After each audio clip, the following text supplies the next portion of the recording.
حضرت حذیفہ بن یمان ایک صحابی تھے، میرے نبی کریم علیہ السلام نا ان سے راز کی باتیں کرتے تھے۔ ہر بندے کا ہاضمہ ٹھیک نہیں ہوتا، سب سے راز کی بات نہیں کرنی چاہیے۔ حضرت حذیفہ بن یمان کہتے ہیں حضور راز کی باتیں بتاتے۔ مدینہ منورہ میں جو منافقین تھے ان کی لسٹ بھی نبی پاک نے حضرت حذیفہ بن یمان کو دی تھی۔ جب کوئی مشکوک آدمی مر جاتا نا تو صحابہ کہتے ہیں ہم دیکھتے اگر حضرت حذیفہ نے جنازہ پڑھا تو ہم بھی جنازہ پڑھ لیتے۔ نبی پاک نے بھی کچھ جنازے نہیں پڑھے، ترمذی میں ہے، فرمایا عثمان سے جو بغض رکھے اس کا جنازہ نہیں پڑھیں گے۔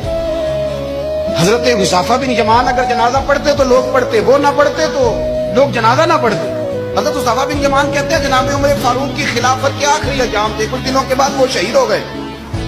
فرماتے آدھی رات کا وقت تھا، میں گھر میں سویا تھا بڑا بے فکر، اچانک میرے دروازے پہ دستک ہوئی، میں گھبرا کے اٹھا، اتنی رات کو کون آیا؟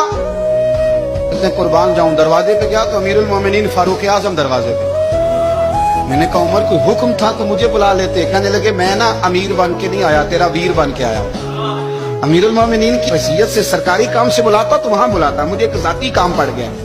کہتے میں نے عمر کو گھر کی اندر بلا کے چارپائی پہ بٹھایا، میں نے کہا حضور میں غریب آدمی، میں کیا آپ کے کام آ سکتا ہوں؟ تو کہتے انہوں نے نا مجھے ساتھ بٹھا لیا، پھر میرا ہاتھ پکڑ لیا، کہنے لگے تو عمر کو جانتا ہے؟ عمر جھوٹ نہیں بولتا۔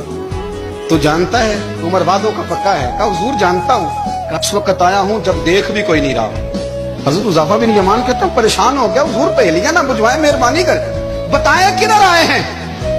حضرت عمر فاروق فرمانے لگے 62 سال کا ہو گیا ہوں، 63 میں چل رہا ہوں، داڑھی سفید ہو گئی ہے، بل پک گیا، اٹھ فریدہ سٹیا، داڑھی آ گئی دور، اگا نیڑے آ گئی، پیچھا رہ گئی دور، اب نہ اب قبر اشر کا معاملہ صاف نظر آنے لگا ہے۔ کہا حضور مجھ سے کیا چاہتے ہیں؟ حضرت عمر رو پڑے، کہنے لگے آج میں عشاء کے بعد نکلا ہوں تو نبی پاک کے صحابہ مجھے نیک کہہ رہے تھے، پھر میں نے بچوں کی ماں سے اور بچوں سے بھی پوچھا ہے، وہ بھی مجھ سے راضی ہیں۔ اور حذیفہ تیرے ساتھ نبی پاک راز کی باتیں کرتے تھے، سچ بتا کہیں عمر کا نام منافقوں میں شامل تو نہیں؟ سچ بتا ان منافقین میں تو شامل نہیں، کہیں اوپر سے تو نہیں سارا کچھ؟ حضرت حذیفہ بن یمان کہتے ہیں میں باپ کے مرنے پہ اتنا نہیں رویا جتنا عمر کے سوال پہ رویا۔ میں قدموں میں بیٹھ گیا، میں نے کہا نہیں عمر یہ تو میں نے نہیں سنا، لیکن یہ میں نے نبی پاک سے ضرور سنا ہے کہ میرے بعد اگر کوئی نبی ہوتا تو عمر ابن خطاب ہوتا۔